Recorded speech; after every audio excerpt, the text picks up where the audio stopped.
देखो देखो इसमें जैसे तुम्हें क्या फॉर्मूले पता होंगे, थोड़े फॉर्मूले में रिकॉल करा, ज़्यादा हैवी नहीं बाइनोमियल थ्योरम में फॉर्मूला जो है। तो सबसे पहले तो हमें एक एक्सपेंशन पता हो a प्लस बी की पावर n का, ठीक है। और ये एक्सपेंशन याद रखना बहुत आसान होता है। और क्या होता है, ये एन सी 0 से स्टार्ट होगा, ठीक है, और a की पावर होगा n, मतलब ये ध्यान रखना इन दोनों नंबर का डिफरेंस होता है a की पावर में। तो n और 0 का डिफरेंस कितना हो गया n, तो ये a की पावर n आएगा। फिर आएगा एन सी 1, अब डिफरेंस हो गया n माइनस 1, तो ये आएगा a की पावर n माइनस 1, ये हो गया b की पावर 1। b में क्या होगा, ये नीचे वाला नंबर आएगा, ऐसे ही चलता जाएगा। एन सी 2 a की पावर n माइनस 2, b की पावर 2 हो जाएगा। फिर एन सी 3 a की पावर n माइनस 3, b की पावर 3, और फिर ऐसी डॉट डॉट डॉट लास्ट में जाके एन सी n और b की पावर क्या हो जाएगा n। अगर मैं यहाँ पे a और b की वैल्यू 1 1 ले लूँ तो एक रिजल्ट मिल जाता है क्या, अगर मैं a को भी 1 कर दूं और b को भी 1 कर दूं तो 1 प्लस 1 यानी 2 की पावर n क्या हो जाएगा, ये 1 है तो ये एन सी 0, ये दोनों ही 1 हो जाएंगे तो ये तुम्हारा एन सी 1, फिर ये एन सी 2, फिर ऐसी एन सी 3 आएगा और डॉट डॉट डॉट लास्ट में एन सी n आएगा। तो एक रिजल्ट बहुत इंपॉर्टेंट आ जाता है, n c 0 plus n c 1। शायद से हमने किसी टॉपिक में ये बोला भी था मैंने कि ये फॉर्मूला होता है, याद है किसी कुछ, कहाँ था बताओ, सीक्वेंस एंड सीरीज में, मुझे याद नहीं आ रहा मैं कहाँ आया था कि ये फॉर्मूला बताऊंगा बाइनोमियल थ्योरम में, किसी कुछ याद आ रहा है ऐसा?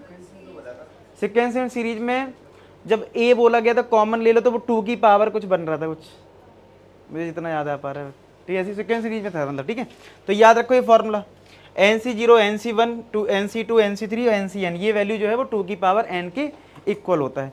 अब जैसे ए पी में, तो अगर मैं बोलूँ फिफ्थ टर्म बताओ इसका, तो तुम फिर लिखना पड़ेगा 1 2 3 4 फिर आगे 5। तो हमारे पास क्या है, इसमें भी जनरल टर्म का फॉर्मूला होता है, जनरल टर्म का लिख लो फॉर्मूला। जैसे हम लोग एपी में जनरल टर्म का फॉर्मूला सीखते हैं इसमें भी, तो वो टी एन मतलब टी आर प्लस 1 से रिप्रेजेंट करते हैं इसको, और वो होता है एन सी आर ए की power n minus r b की पावर r। अगेन बहुत याद करना आसान है, इन दोनों का डिफरेंस a की पावर में है और b की पावर में ये r है, ठीक है, सिंपल है। तो टी आर प्लस 1 हो गया एन सी आर ए की power n minus r b की पावर r, जनरल टर्म का ये फॉर्मूला हो गया, ठीक है।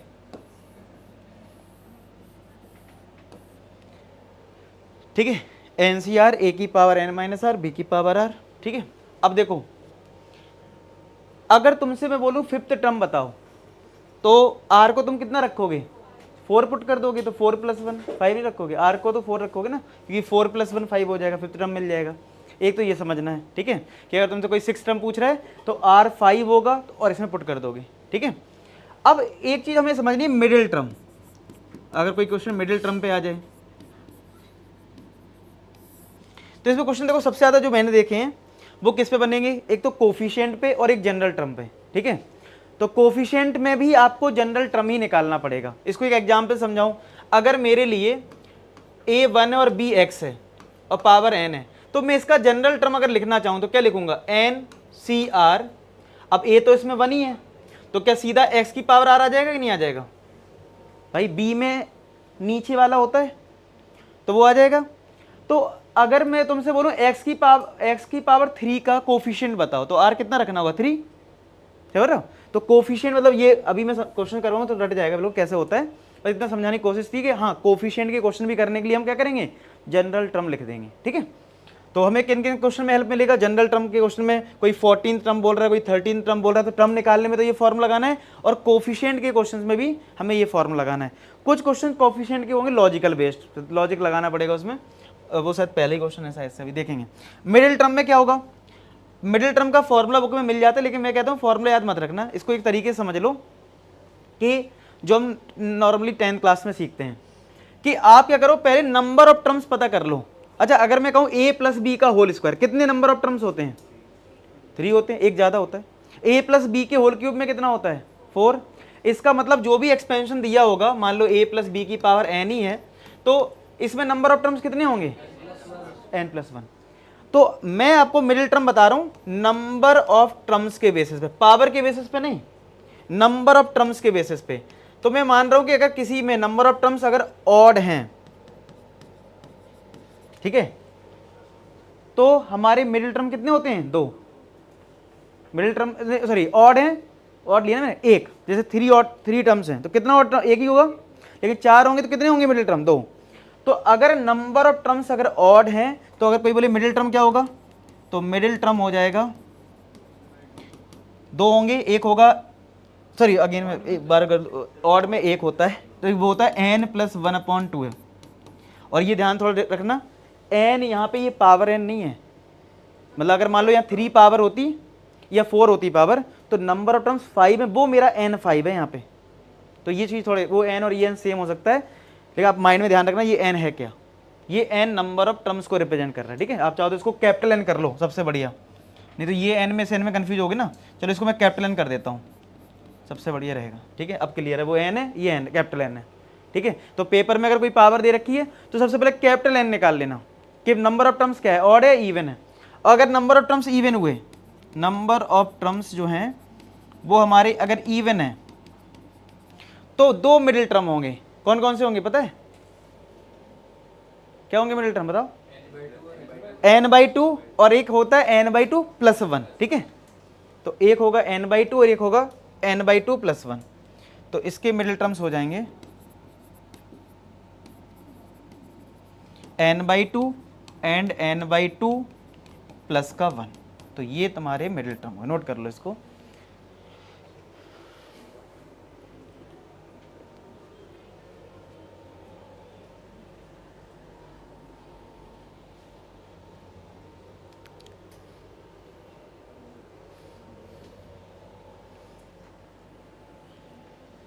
क्लियर हो गया? अब देखो, अब जैसे जो पहला क्वेश्चन इसमें है उसमें भी कोफिशिएंट ही लिखा है, if the coefficient of this और आर इन अर्थमेटिक प्रोग्रेशन। तो इसको जनरल टर्म के फॉर्मूले से भी कर सकते हो, और बहुत ज़्यादा पावर नहीं है, 4, 5, 6 ही है, तो हम नॉर्मली लिख के भी देख सकते हैं। मगर मैं इसका एक्सपेंशन लिख दूं तो हमें बड़े आराम से दिख जाएगा। हाँ, इधर पावर अगर 20, 30 होती तो मैं कहता जनरल टर्म का फॉर्मूला लगाओ। ठीक है, समझ रहे हो? तो दोनों तरीके हैं। तो जैसे मैंने अगर 1 + x की पावर n का एक्सपेंशन लिखा तो क्या लिखूंगा? nc0, फिर आएगा nc1 x की पावर 1, यही तो आएगा, क्योंकि 1 की पावर कुछ भी वो 1 रहेगा, सीधा b आ गया। b क्या होता है? जिसमें ये r जो होता है वही पावर होती है। क्लियर हो रहा है सबको? फिर ऐसी nc2 x² nc3 x³। अब एक आइडिया तो लगी गया ना, x की पावर 3 में nc3 है, x की पावर 2 में nc2 है, इसका मतलब x की पावर 4 का कोफिशिएंट क्या होगा? nc4 होगा। तो यानी x की पावर 4 का कोफिशिएंट nc4 हो गया, पावर 5 का nc5 हो गया, और इसका कितना हो गया? nc। तो ये बोला ये जो एक कोफिशिएंट है वो किस में? AP में है, और आपको n की मैक्सिमम वैल्यू बतानी है। क्या समझ में आ रहा था ना? देखो, मैं अगर इसका एक्सपेंशन लिख रहा हूं तो क्या लिखवाया था मैंने? nc0 a की पावर n। तो अगर a 1 हो तो a को लेना ही मत। ठीक है, फिर nc1 a को मत लो, b कितना है? x, और b पे कौन सी पावर होती है? जो नीचे इधर लिखा होता है। फिर देखो यहाँ 2 हुआ तो यहाँ 2 होगा, 3 होगा तो 3। तो x की पावर 4 में कोफिशिएंट क्या हो जाएगा? nc4, क्योंकि 3 में 3 है, 2 में 2 है, तो 4 में क्या होगा? 4। समझ में? ये AP में है। अब AP की कंडीशन हमारे पास क्या होती है? मिडिल टर्म का डबल, यानी twice of nc5 is equal to sum of first and third, यानी nc4 + nc6। अब लगा दो कॉम्बिनेशन के फॉर्मूले, याद है NCR का फॉर्मूला क्या होता है? n फैक्टोरियल n - r, हाँ, इंटू r फैक्टोरियल। ठीक है, तो NCR का फॉर्मूला हो गया n factorial upon n - r into r, n - r factorial into r factorial. देखो लगाते हैं, 2 इंटू ये हो गया n factorial upon n - 5 factorial into 5 factorial. इसमें लगाओ n factorial upon n - 4 factorial into 4 factorial plus n factorial upon n - 6 factorial into 6 factorial. Clear है चीज? समझ में आ रहा है? तो हमारा n फैक्टोरियल सबका क्या हो जाएगा? कैंसिल। n फैक्टोरियल क्या हो गया? कैंसिल। तो कितना बचा? 2 into 1 upon n - 5 factorial into 5 factorial is equal to, यहाँ पे आया 1 upon n - 4 factorial into 4 factorial plus 1/n-6 factorial into 6 factorial. अब इसको सॉल्व कैसे किया जाए बताओ, कोई आइडिया?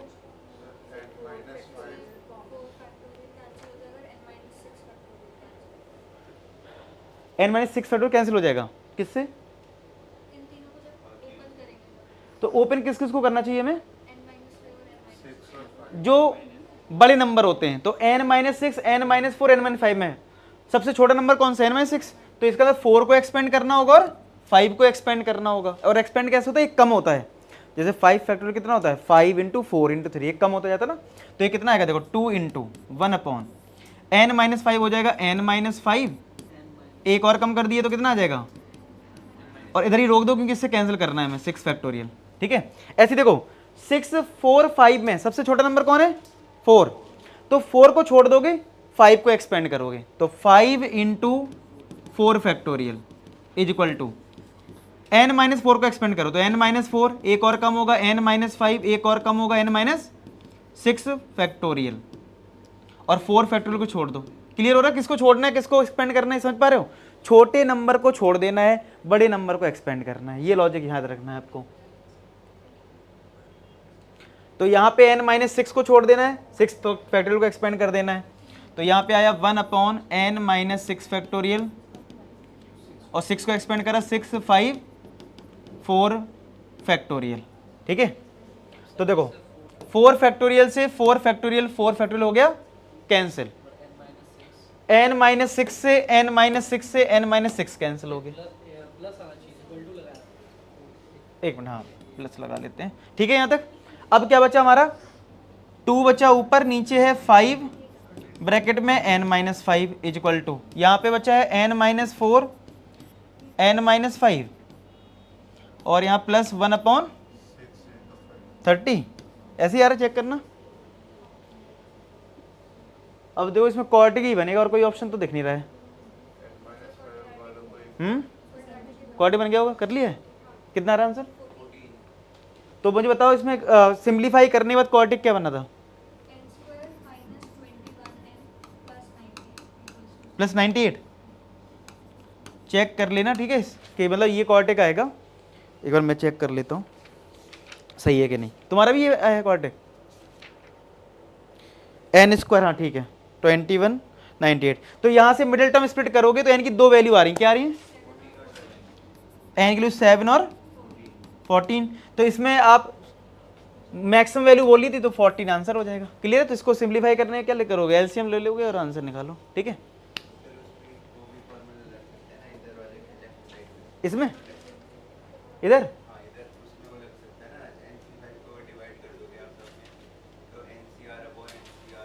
+1 वाला, फिर वो भी जो मतलब अब कम आते हैं क्वेश्चन।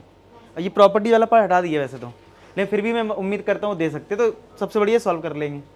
थोड़ा स्टेप ज़्यादा लगेगा लेकिन कन्फ्यूजन नहीं रहेगी, क्योंकि अब तो वैसे तो कोर्स में नहीं है, फिर भी मैं मान लेता हूँ दे देते हैं। ठीक है, तो हम नॉर्मल तरीके से कर लेंगे, और बहुत ज़्यादा स्टेप, 2 स्टेप और एक्स्ट्रा लगेंगे और क्या। ठीक है, ये नोट हो गया।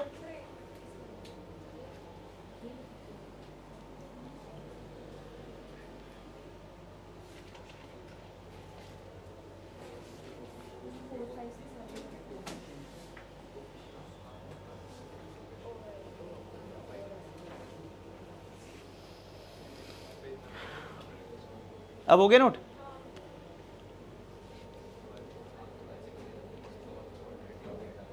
तो इसमें लिखा है कोफिशिएंट ऑफ x की पावर 70, और ये कुछ दे रखा है एक्सप्रेशन तुम्हें पूरा यहाँ तक, और 99 CP और -46 CP, the possible value of P + Q बताना है। देखो इस क्वेश्चन को मैं बात अभी करवा रहा हूँ, बस एक क्वेश्चन के बाद आपको ये समझाना चाह रहा हूँ कि कोफिशिएंट के 2 टाइप से क्वेश्चन आते हैं। एक तो बहुत सारा एक्सप्रेशन ऐसा दे देंगे इस तरीके का, और एक इस तरीके का होगा। ये तो सम ऑफ रैशनल टर्म है, कांस्टेंट टर्म, इंडिपेंडेंट। इंडिपेंडेंट का मतलब भी कोफिशिएंट से ही होता है, या फिर मैं बोलूँ इस क्वेश्चन को कि कांस्टेंट टर्म है, सम ऑफ ऑल रैशनल टर्म्स। तो डायरेक्ट लैंग्वेज तो यूज नहीं कर रहे हैं कि कोफिशिएंट बताओ, आप इसका मतलब समझो। मैं पहले आपको क्वेश्चन समझाता हूँ। लिखा find all rational terms. Rational terms का मतलब होगा कि आप जब x की पावर जो आ रहा होगा कुछ भी, तो वो रैशनल नंबर में होना चाहिए, मतलब ऐसा ना हो कि वो इरेशनल चला जाए। ठीक है, या फिर यहाँ पे बोल रहे हैं नेक्स्ट क्वेश्चन में if the constant term of this is this, तो इसका मतलब जब आप सॉल्व कर रहे हो उसमें x नहीं होना चाहिए। तो इसका मतलब x क्यों नहीं होगा, कि मतलब x की पावर क्या लेना पड़ेगा, 0।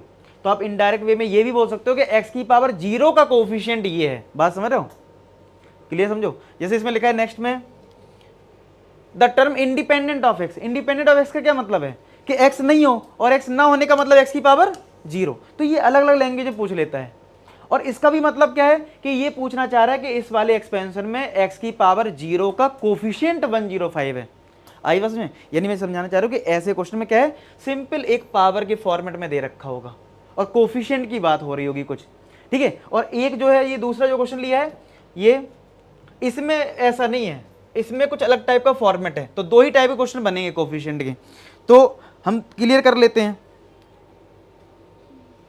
तो पहले तो हम देखते हैं, पहले मैं इस वाले को करवाता हूँ, थोड़ा सिंपल लेवल का है, ठीक है। इससे अब क्लियरिटी आ जाएगी, तो आप डिफरेंस क्रिएट कर पाओगे बड़े प्यार से। तो इसमें क्या बोला गया, टर्म इंडिपेंडेंट ऑफ एक्स। तो जब भी इस टाइप का क्वेश्चन है तो ये समझ जाना कोफिशिएंट बेस्ड क्वेश्चन है, और कोफिशिएंट बेस्ड क्वेश्चन को मुझे करना है जनरल टर्म से। किससे, तो आप जनरल टर्म का पहले फॉर्मूला लिखिए। चलो लिखते हैं फॉर्मूला, पहले मैं डेटा थोड़ा चेक कर लूँ और चलिए सॉल्व कर लें। क्या लिखा है, रूट ए एक्स स्क्वायर, चलिए पूरे पे हो जाता है ना मिस्टेक। जनरल टर्म के क्वेश्चन कहाँ पे हैं, ये root a x square plus 1/2x³ power 10 10, ठीक है। अब देखो, अगर मैं इसका जनरल टर्म लिखूं TR+1, तो क्या होता है भाई, NCR a की power n minus r b की पावर r। अगर तुमसे इसी क्वेश्चन में बोलता 12th टर्म बताओ, तो r को क्या ले लेते, 11, और सॉल्व कर देते। समझ में आ रहा है इतना, ओके।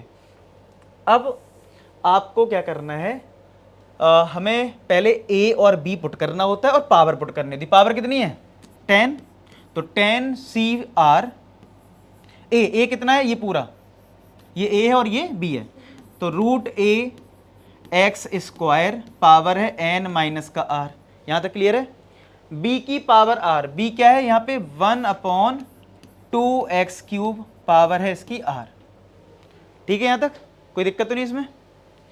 अब इसको आपको सिंप्लीफाई करना होता है, आपको ये x के टर्म्स एक साथ करने पड़ेंगे ना, अभी अलग अलग हैं, तभी तो आप x की पावर 0 ले पाओगे। इंडिपेंडेंट का मतलब x नहीं होना चाहिए, नहीं x की पावर 0, तो उसी से निकलेगा आपका। तो यहां तक सबको समझ में आ रहा है।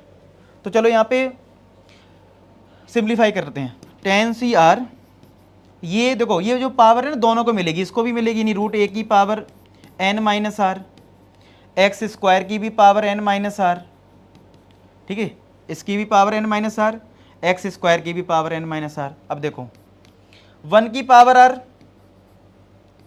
लिखना है, 1 की पावर r, ठीक है। पहले ऐसे अगर 1 है तो नहीं लिखो चलेगा, लेकिन हाँ -1 होगा तब तो लिखना पड़ेगा। क्यों, अगर -1 है तो अगर r ऑड नंबर हुआ तो माइनस आएगा, आप +1 है तो चलो नहीं भी लिखोगे तो चलेगा, ठीक है। यहाँ पे 1 की पावर r लिखो, नहीं लिखो कोई दिक्कत नहीं, 1 लिख दिए चलो। 2 की पावर r, और इसको भी r मिलेगा तो मैं बोलूँगा x की पावर 3r। क्लियर है यहाँ तक। चलो अब यहाँ पे थोड़ा मल्टीप्लाई कर लेते हैं, फिर इनको और इनको सोल्व कर लेंगे एक साथ। तो ये हो गया तुम्हारा 10CR, रूट का मतलब होता है पावर 1/2, तो ये बन गया a n minus r upon 2, 2 का अंदर मल्टीप्लाई करेंगे तो 2n माइनस का 2r, 2 का अंदर मल्टीप्लाई करें 2n माइनस 2r, 2 की पावर r, x की पावर 3r। अब ये x और ये x बेस सेम है, पावर क्या हो जाएगी, माइनस हो जाएगी, तो ये हो जाएगा 10CR a की power n minus r upon 2, a की power n minus r upon 2, ये हो गया 10CR a की power n minus r upon 2। अब ये और ये सेम है, पावर माइनस होगा, तो x की पावर 2n माइनस का 2r माइनस का 3r, ये हो जाएगा, और इंटू 1/2 की पावर r, 1/, ये है जो 1/2 की पावर r, 1/2 की पावर हो गया r। यहां तक समझ में आया, देख लो। अब आप आ जाओ इस कंडीशन पे, क्या बोला गया था, इंडिपेंडेंट ऑफ x बोला गया ना, तो इसका मतलब x की पावर हमें क्या करना है, 0। अरे n तो एक मिनट रुक जाओ, n तो पता ही ना 10 है, तो एक बार 10 रख लेते हैं। चलो इसी स्टेप पर रख दूं, ये 10 कर लो, चलो 10 माइनस आर यहाँ पे भी 10, सब जगह 10 रख लेना तो मैं शुरुआत में, चलो कर देता हूँ 10, क्या दिक्कत है, 10 तुम लोग भी 10 कर लो यार, जहाँ जहाँ 10 है। ठीक है, ये तो 10 माइनस r/2 हुआ और ये 20 हो जाएगा। ठीक है, अब तो कहीं n नहीं है हमारा, एक बार चेक कर लें, यहाँ 10 है तो ये 20 हो गया। ठीक है, देख लो, क्लियर है।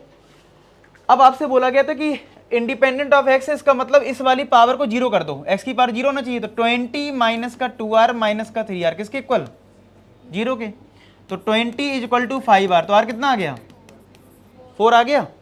तो बस सिंपली आपको r4 रख देना है, कहाँ पे, इसी में रख दो r को जरा 4 इसी में, तो कितना आ जाएगा 10c4 a की पावर, ये है 10, कितना 10 ही है ना, हाँ 10 माइनस का 4 6/2 कितना आएगा 3, और इसको तो मैंने जीरो लिया है तो ये तो हट ही जाएगा x की पावर जीरो, तो देखो इंडिपेंडेंट ऑफ x हो गया, इंटू 1/2 की पावर 4, यही तो आएगा। और ये जो टर्म आया इंडिपेंडेंट ऑफ x वो किसके इक्वल है, 105 के, इसको 105 के इक्वल कर दो, बस यहाँ से a निकाल लेते हैं, निकालो जरा तुम लोग, निकालो 10c4 के लिए पुट करो और सॉल्व करके a निकालो कितना आ रहा है, बताओ मुझे।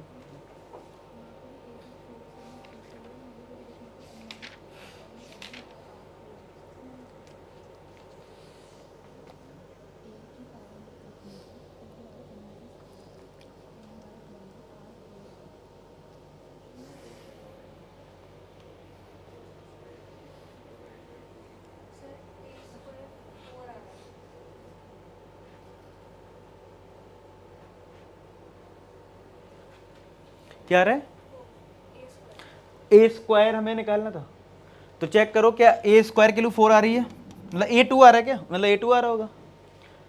चलो सॉल्व कर, 10c4 कितना आ रहा है, सॉल्व करा किसी ने, 210 a क्यूब, और ये हो गया तुम्हारा 2 की पावर 4 16 105, तो ये कट जाएगा क्या, कटेगा नहीं कटेगा, 105 हो जाएगा, ये कट गया, तो a क्यूब आया 8 के इक्वल, तो क्यूब रूट करोगे तो ये कितना आ जाएगा 2, तो बस 2 का स्क्वायर कितना हो जाएगा। तो समझ में आया, इस टाइप के क्वेश्चन अगर आते हैं पेपर में कर ले जाओगे। ठीक है, तो एक हो गया तुम्हारा क्या, कोफिशिएंट बेस, जिसमें इंडिपेंडेंट बोल सकते हैं, कभी इसी में बोल देता, मान लो कि बोलता find the coefficient of x की पावर 9, तो क्या करते, ये जो x की पावर है ये, इसको क्या कर देते हैं 9 के इक्वल कर देते और r की वैल्यू निकाल लेते हैं। ठीक है, तो ये हो गया, नोट हो गया, देख लो एक बार, कर लिया सबने।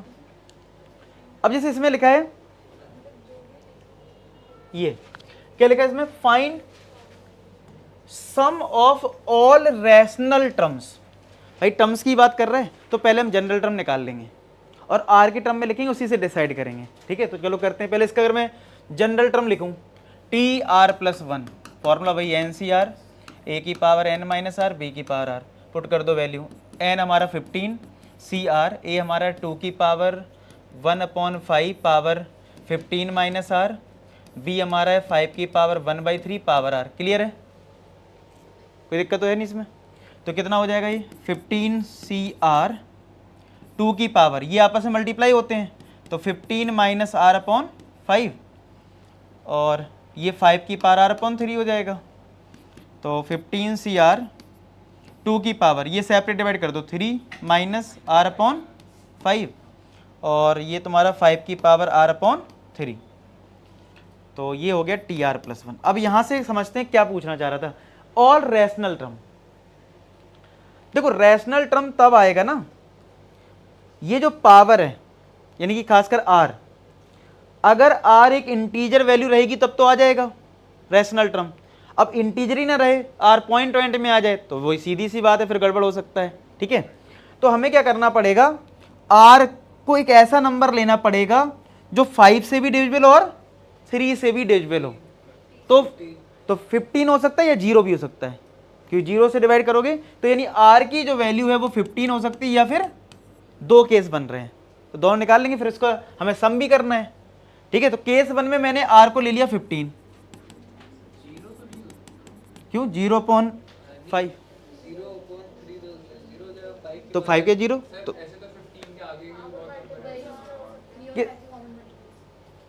अच्छा हाँ सही कह रहा हूँ, फिर हमें और भी मल्टीपल मिल सकते हैं, लेकिन r की वैल्यू अपने कभी n से ज्यादा नहीं हो सकती ना, जो r होता है ना वो हमेशा अपने एन से यानी जो पावर होता है उससे कम रहता है या इक्वल हो सकता है। तो 15 हो गया है, जो तुम लोग बोल रहे हो मल्टीपल हो, हाँ बिल्कुल हो सकता है, लेकिन प्रॉब्लम क्या है, यहाँ पे कंडीशन एग्जिस्ट नहीं करेगी। ठीक है, क्लियर हो गया। हाँ अगर ऐसा होता यहाँ पावर मान लो मेरे पास 90 होती तो और लेना पड़ता, फिर मुझे जीरो के बाद 15, 15 के आगे और कुछ भी लेना पड़ता। आया सबको समझ में? चलो अब अपने आर को 15 लिया तो हमने निकाला टर्म हमें कौन सा मिल रहा है। तो आर अगर 15 है तो कौन सा टर्म मिलेगा हमें, 16, 15 प्लस 1 तो टी 16 मिलेगा मतलब। तो कितना आ जाएगा देखो, 15 सी 15, ये तो 1 होती वैल्यू ये, 2 की पावर, अब ये कितना आएगा सॉल्व कर लेते हैं, 15/5 3, 2 की पावर 0, ये तो 1 हो गया, ये 2 की पावर 1 हो गया ना, और यहाँ पे कितना आया 5 की पावर 5, तो ये हुआ 1, ये हुआ 2, 5 की पावर 5 कितना होता है सर ये तो जीरो हो जाएगी ना, 2 की पावर जीरो हो जाएगी। अच्छा 3 माइनस 3 जीरो, तो ये तो जीरो हो गया, तो ये 2 की पावर सॉरी 5 की पावर 5 ही आया, कितना हो रहा है सॉल्व करो, 5 की पावर 5 कितना आ रहा है। फिर हम लोग ले लेंगे केस 2, निकालो तुम लोग ये, केस 2 में हम लोग ले लेंगे आर को 0, तो हमें आर 0 पे मिलेगा फर्स्ट टर्म, तो यहाँ 0 करोगे तो 15 सी 0, यहाँ 0 पुट करोगे 2 की पावर 3, और यहाँ 0 रखोगे 5 की पावर 0, 15 सी 0 1 हो गया, 2 की पावर 3 8 हो गया, ये 1 हो गया, यानी ये 8 आया, ये कितना आ रहा है 3125 में 8 ऐड कर दो सब मिल जाएगा, कितना आ जाएगा, ये आ जाएगा। समझ में आया? तो रैशनल टर्म्स में क्या करना है, पावर में ही देख लेना, जो आर होगा वो मल्टीपल ऑफ होना चाहिए जो नीचे नंबर है। क्लियर है? सर वो क्या लेगा 1 इंटू जीरो, सॉरी ये गलती हो, 2 या 0 1 होता है। तो क्वेश्चन में हमसे सम बोला, सम ऑफ ऑल टर्म्स, ऐसे कितने टर्म्स बन रहे थे, दो टर्म बन रहे थे, एक 16 टर्म एक फर्स्ट टर्म, तो हमने फर्स्ट और 16 टर्म को ऐड कर दिया। ठीक है, आया समझ में? अब आते हैं, तो एक अब आपको आइडिया लग गया कि कोफिशिएंट बेस्ड क्वेश्चन कैसे करते हैं। एक और कर लेते हैं, चलो पूरा क्लियर ही हो जाए कोफिशिएंट का।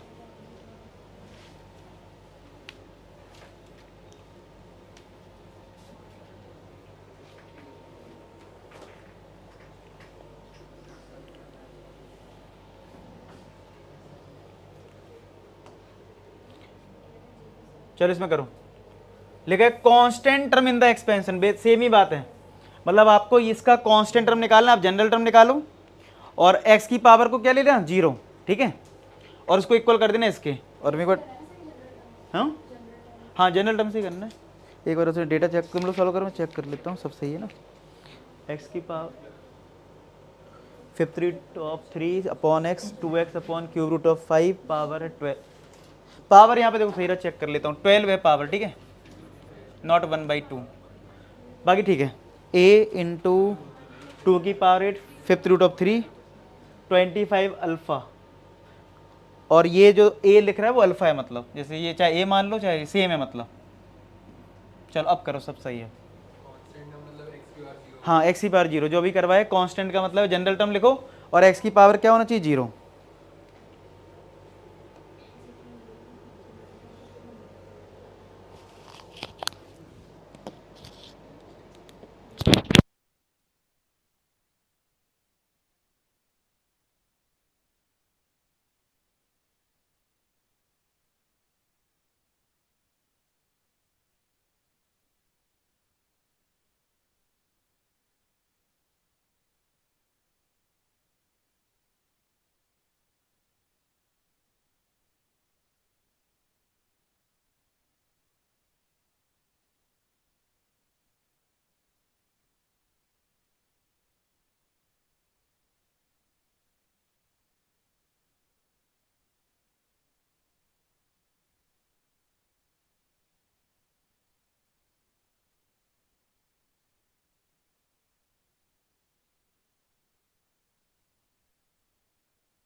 कितना रहा? 693 लास्ट ऑप्शन। हाँ ठीक है, देखो कर देता हूँ। देखो इसमें पहले सबसे पहले कांस्टेंट टर्म निकालना था। कांस्टेंट वही है जनरल टर्म का फॉर्मूला, टी आर प्लस 1 क्या होता है, एन सी आर यानी 12 सी आर, और ये अब डायरेक्ट कर देता हूँ, ए की पावर यानी cube fifth root of 3 upon x, power कितना हो जाएगा 12 माइनस आर, और बी हमारा है 2x upon cube root of 5 power r. ठीक है, यहाँ तक सिंप्लीफाई कर लेते हैं इसको। 12 सी आर, ये तुम सेपरेट कर दो पावर, तो देखो फिफ्थ रूट है यानी ये 3 की पावर 1/5 है, तो ये 12 माइनस आर अपॉन 5 हो जाएगा, अपॉन एक्स की पावर 12 माइनस आर, ठीक है ना, इनटू 2 की पावर आर, एक्स की पावर आर, और ये क्यूब रूट है तो 5 की पावर 1/3 होगा, तो आर भी है तो r/3 आ जाएगा। ठीक है यहाँ तक। अब आपको देखो x के टर्म सिंप्लीफाई करने होते हैं, तो ये पावर ऊपर जाएगा तो कितना बन जाएगा, देखो r माइनस, ये माइनस होता है ना, तो माइनस का 12 प्लस का r हो जाएगा, तो क्या ये 2r माइनस 12 आएगा, तो ये हो गया तुम्हारा फाइनली 12 सी आर, 3 की पावर 12 माइनस आर अपॉन 5, ये तो सिंप्लीफाई होगा इसके साथ, 2 की पावर r, इधर x की पावर आ गया कितना 2r माइनस का 12 अपॉन 5 की पावर r अपॉन 3, ये आ गया जनरल टर्म। अब हमसे बोला गया था कांस्टेंट टर्म बताओ, तो हम क्या करेंगे, x की पावर को क्या कर देंगे 0, तो r कितना 6 आ रहा होगा, तो 2r माइनस 12 को 0 कर दिए तो r आ गया 6 के इक्वल। अब r को 6 रख दो तो वो हमारा आंसर होगा, बस सीधा सा। ठीक है, अच्छा वो आंसर तो कंपेयर करना पड़ेगा, तो 12c6 हमारा टर्म क्या बन जाएगा 12c6, यहाँ पे अगर कितना है 924 इसका। अच्छा 12, यहाँ पे अगर 6 रखो कितना आएगा 6/5, 3 की पावर 6/5, 2 की पावर 6, अच्छा यहाँ पे 6 रखने का मतलब 0 हो जाएगा x की पावर, तो 1 हो गया, नीचे आ गया 5 की पावर 6/3 यानी 2। अब ये जो कांस्टेंट टर्म आया है वो किसके इक्वल है, अल्फा इंटू 2 की power 8 into fifth root of 3,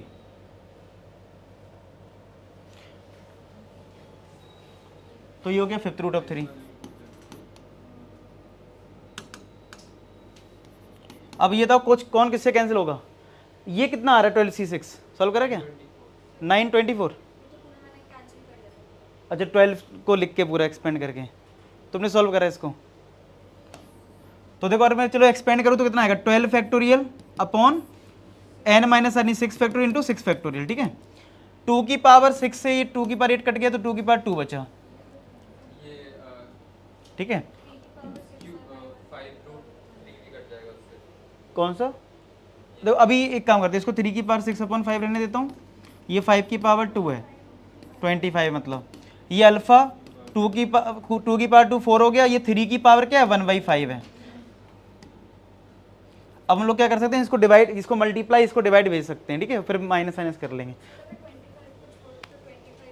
sir 25 को उधर भेज दो और हाँ 20, अच्छा 25 अल्फा निकालना है तो 25 को यहाँ कर दो, इनको डिवाइड कर लो, तो ये आ जाएगा 25 अल्फा, इसको कर लो डिवाइड, तो ये 12 फैक्टोरियल को एक्सपेंड करो, 12 into 11 into 10 into 9 into 8 into 7, फिर आगे 6 फैक्टोरियल होगा वो कट जाएगा इससे, नीचे 6 को एक्सपेंड कर लो, 6 5 4 3 2 1। ठीक है, और यहाँ पे क्या हुआ है मल्टीप्लाई में, ये 3 की पावर 6/5 है और ये 25 है, नीचे 25 चला गया उधर, ये आ गया 4 और 3 की पावर आया 1/5। ठीक है, अब देख लो क्या क्या कैंसिल हो रहा है, तो देखो 6 और ये 2, ये 12 कट गया, 5 से 2 टाइम्स कट गया ये, और 2 से ये 2 टाइम्स कटा, 2 से ये 4 आया, 4 से फिर 4 कट गया, 3 से 3 टाइम्स कट गया, और कुछ बचा, और इनमें दोनों को सिंप्लीफाई करोगे 6/5 और 1/5 को, तो ऊपर गया माइनस हुआ तो 3 आएगा, मतलब सीधा इन दोनों में सॉल्व करोगे 3 आएगा, तो 3 तो इससे आया इनटू ये 3 आ गया। अब ऊपर क्या बचा था, नीचे सब कट गया ना, सब कुछ कट चुका, 7 बचा है, और क्या बचा है इधर देखो 3 बचा है और 11, चेक करना, यही बच रहा है, यही ना। इनको मल्टीप्लाई कर लो तो 33 इंटू 21 तो 693, इस तरीके से आ जाएगा। मतलब खुद से कैलकुलेशन करोगे तो सिंपल ही है, ठीक है, क्लियर हो गया। अब तुम्हें एक आइडिया लग गया कि कोफिशिएंट बेस्ड क्वेश्चन जो भी आए हैं लास्ट ईयर में, इससे पहले भी, ठीक है, तो वो बहुत इजी रहते हैं। तो अब जैसे मैंने ये हो गया, सारी हो गए तरीके, ठीक है। अब आ जाओ, एक ये क्वेश्चन बचा है। अब इसमें देखो, इसमें ये थोड़ा अलग टाइप के फॉर्मेट का है। इसमें लिखा है कोफिशिएंट ऑफ x की पावर 70 और टर्म्स अलग अलग ब्रेक करके दे रखे हैं। जो मैं टर्म्स ब्रेक करके दे रखे हैं वो क्या है, एक्स स्क्वायर 1 प्लस एक्स की power 98 plus x cube 1 plus x की पावर 97, फिर आपका एक्स स्क्वायर, सर x की बार 4 है, वो गलत है यहाँ। कहाँ पे, इधर नहीं, जो x स्क्वायर आया ना दोबारा, स्क्वायर थी, अच्छा हाँ आगे बढ़ रहा है, 4 ही होना चाहिए, 3 4, ठीक है। फिर क्या है, इधर 4 कर लो, फिर आएगा 1 प्लस एक्स की power 96 plus dot dot dot, ये आपका x की पावर 54 है लास्ट में, और ये 1 प्लस एक्स की पावर है 46, और बोला इतना है। और फिर बताना p प्लस क्यू कितना होगा। अब q तो इसमें दिख नहीं रहा, कहीं है q, ये तो ऐसा नहीं q होगा इधर, एक मिनट देख लेते हैं कुछ Q है, है। कौन सा, दूसरा वाला है पहले वाला है, दूसरा वाला। चलो ये क्यों है। अब सुनो ध्यान से, इस क्वेश्चन की पहले हमें अप्रोच बता दो, फिर सर करेंगे इसको सॉल्व। देखो अगर मैं आपसे बोलूं कि 1 प्लस एक्स की पावर 3 है और बाहर लगा दूं एक्स स्क्वायर, तो अगर मैं आपसे बोल रहा हूं कि इस पूरे में मुझे एक्स की पावर 5 का कोफिशिएंट बताओ, तो आपका लॉजिक ये होना चाहिए कि मैंने जो अभी सीखा है वो ये सीखा है कि इस टाइप के एक्सपेंशन का मैं कोई भी कोफिशिएंट निकाल सकता हूं जनरल टर्म लिख के। तो मुझे ओवरऑल चाहिए एक्स की पावर 5, बाहर एक्स स्क्वायर है, तो मुझे अल्टीमेट क्या चाहिए होगा, यहां से कोफिशिएंट किसका चाहिए होगा, एक्स की पावर 3 का, क्योंकि 3 यहां से मिल जाएगा और 2 यहां से आ जाएगा, अल्टीमेट 5 हो जाएगा। बात समझ में आ रहा है। तो जब भी तुम्हें कोई ऐसा एक्सपेंशन दे दे इसमें कुछ मल्टीप्लाई में एक्स की पावर, तो तुम अंदर उतना कम कर दो, ठीक है। और कोफिशिएंट निकालने क्वेश्चन हमने कर चुके हैं, हम वही फॉर्मूला लगा देंगे NCR a की power n minus r b की पावर, उससे हम कोफिशिएंट निकाल देंगे। समझ में आया। तो अब अगर इसमें बाई चांस सिर्फ 2 ही टर्म होते हैं, समझ ना मेरी बात, मतलब ऐसा भी पेपर में आ सकता है कि इतने सारे टर्म ना हो। अगर मैं तुमसे कहता सिर्फ इन 2 टर्म में मुझे कोफिशिएंट बताओ x की पावर 70 का, तो मैं क्या करता, इधर 2 है ना पावर, तो मैं इसका कोफिशिएंट कितना निकालता हूं, कोफिशिएंट ऑफ x की पावर कितना 68, क्योंकि 68 ये और ये 2 मिलकर 70 आ जाता। और ऐसी इस वाले टर्म में हम किसका कोफिशिएंट निकालते हैं, x की पावर, ये 3 इधर है और निकालना 70 का ही है, तो 67 का, और उनको ऐड कर देता, आंसर आ जाता। क्या सबको समझ में आ रहा है, ठीक है यहाँ तक। अब यहाँ प्रॉब्लम इसकी नहीं है कि देखो अगर मैं चाहूँ तो इसको कर सकता हूँ इस मेथड से कि मैं पहले इसका कोफिशिएंट निकाला, फिर इसका निकाल लिया, फिर इसको निकाला, और ऐसे कर करके मुझे 54 तक पहुँचना है। 2 3 4 कहाँ तक, 54, थोड़ा ये लेंथी नहीं हो जाएगा, मतलब 54 तक आप जा रहे हो। तो अगर ये तब मेथड बहुत अच्छा है जब आपके पास 2 हो, 3 हो, चलो 4 भी हो, 50 नहीं हो, समझ रहे हो, तब तक तो आप आराम से सॉल्व कर सकते थे। तो इसका मतलब ये हुआ कि आप पहले सम फाइंड आउट करिए। क्या फाइंड करना होगा, पहले सम निकाल लो ना इसका कि रिजल्ट कितना आने वाला है, उस रिजल्ट से थ्रू हम कर लेंगे फिर, ठीक है। तो चलो ये सम, तो ये क्या बन रहा है, ध्यान से देखो, कोई सीक्वेंस एंड सीरीज में क्या बन रहा है, AP GP HP, क्या है ये, GP है। तो GP का रेशियो कितना है यहाँ पे, second term upon first term करोगे तो एक्स स्क्वायर से एक्स क्यूब कट गया, एक्स बचा, और एक्स अपॉन 1 प्लस एक्स बचेगा ना, देख लो यही आ रहा ना। चलो कितने टर्म्स हैं यहाँ पे, 2 से स्टार्ट हुआ है, 54 तक गया, कितना हुआ 53, तो S 53 लगा दो GP का। तो SN का फॉर्मूला क्या होता है, A R की power n minus 1 upon R minus 1। अब यहाँ पे A R सब पुट कर दो,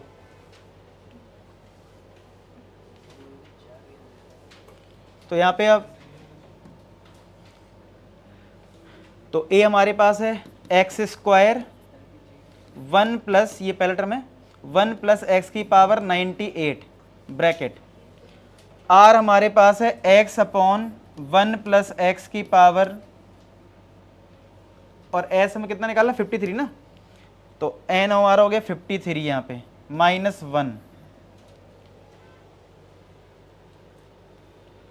अपॉन r -1, तो x अपॉन 1 + x माइनस का 1, ये आ जाएगा। आया समझ में, देख लो।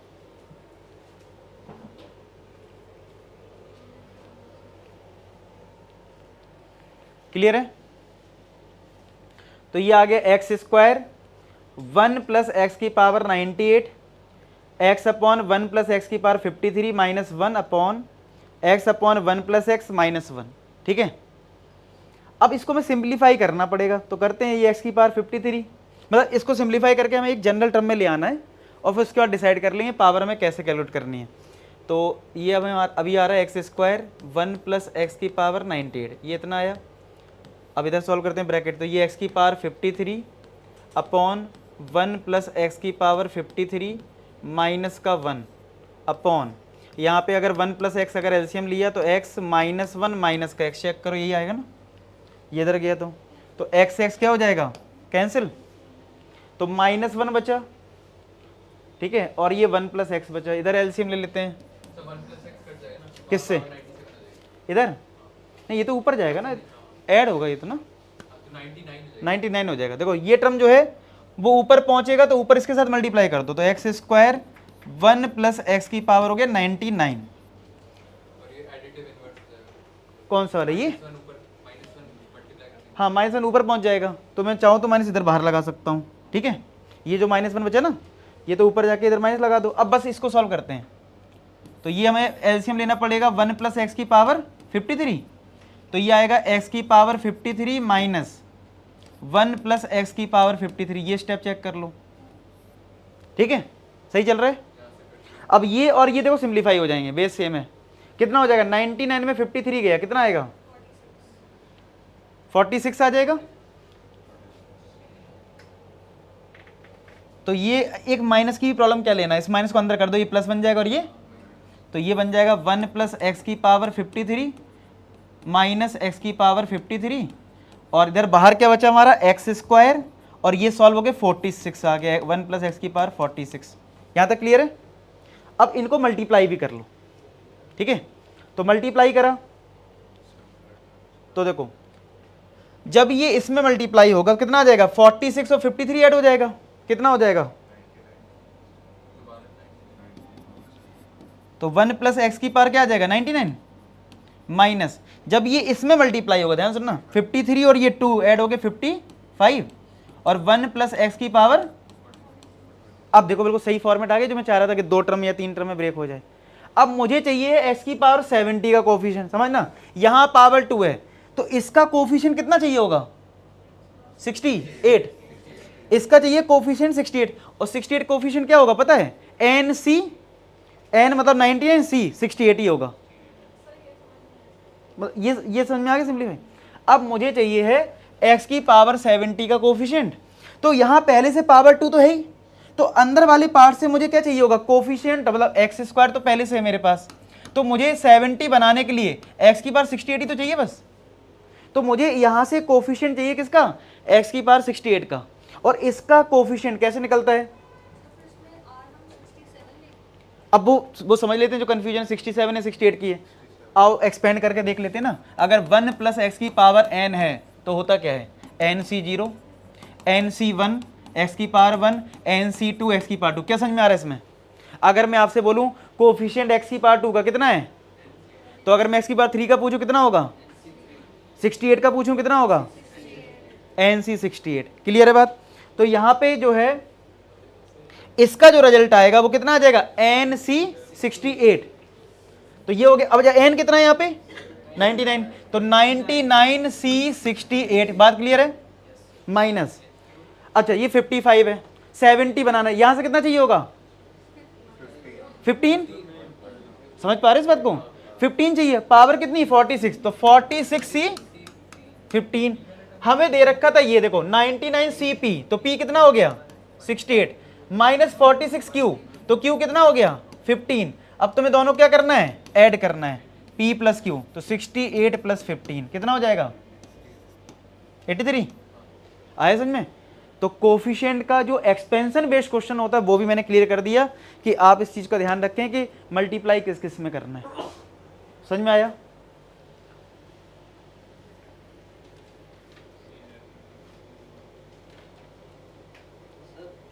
एक और मैं बता देता हूँ, बताओ। हाँ हाँ, इस पूरे को मिला के। अब एक क्वेश्चन जो अभी जनरली आया नहीं, हो सकता है इस बार आ जाए, तो उसमें क्या हो सकता है, मतलब दो टाइप के क्वेश्चन हमने कवर कर लिए। एक क्या है, सीधी पावर दे रखी, कोफिशिएंट निकाल ले। एक कैसे करा कि भाई अगर टर्म्स बहुत सारे हैं तो पहले जनरल टर्म निकाल लो, जनरल टर्म की हेल्प से निकाल लो।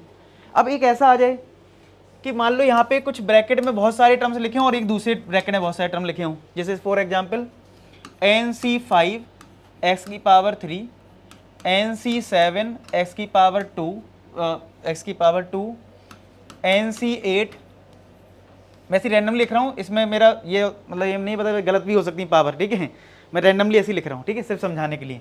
पर चले कहने लगे पावर तो गलत ले ली है, ठीक है। तो NC इधर लिखा है 0x प्लस NC2 x की पावर 7। अब तुमसे इसमें पूछूं मैं, अभी इसमें बहुत सारे टर्म भी हो सकते हैं, और मैं तुमसे बोलूँ कोफिशिएंट ऑफ x की पावर 9 बताओ, तो तुम्हें बस क्या करना है, कोई बोर्ड एग्जाम का पेपर तो लिख नहीं रहे हो कि भाई सब कुछ लिखना है, बस पहले टर्म को पकड़ो, इसको मल्टीप्लाई करके देखो कहाँ पे x की पावर 9 मिल रहा है। इसमें मिलेगा क्या, एक्स क्यूब है, इधर x से नहीं मिलेगा, एक्स क्यूब x की पावर 7 और 3 10 होता है, नहीं मिलेगा, तो इसका मल्टीप्लाई करने की कोई जरूरत नहीं है। इस पे आ जाओ, 2 का मल्टीप्लाई इसमें करोगे 3 आएगा, कोई मतलब नहीं, इसका मल्टीप्लाई इसमें करोगे 9 आ गया, तो यानी इसमें हमें मिल जाएगा NC7 का मल्टीप्लाई किसमें, NC2, एक टर्म तो ये मिला। इसमें आ जाओ, 9 का मल्टीप्लाई इसमें करोगे 10 आएगा, और ये और ज़्यादा आ जाएगा, सिर्फ यही इसका आंसर हो गया। तो एक कोफिशिएंट बेस्ड ऐसा भी क्वेश्चन बन सकता है, यहाँ पे बहुत सारे टर्म लिखे हैं और मल्टीप्लाई में बहुत सारे टर्म यहाँ लिखे हैं, तो एक एक करके मल्टीप्लाई करोगे उसमें। आई बात समझ में? तो पेपर में तुम्हारे जो मेनली क्वेश्चन मैंने देखे वो इसी टाइप के आए हैं, ठीक है। तो इसमें इतना ही मैं कॉन्सेप्ट बता रहा हूँ, ठीक है। हाँ, अगर मान लो इसमें एक और आ जाता तो प्लस करके आगे और लिख देते, ठीक है। तो तुम्हें इसी प्रैक्टिस करनी है, जनरल टर्म, कोफिशिएंट और ये सब, ठीक है।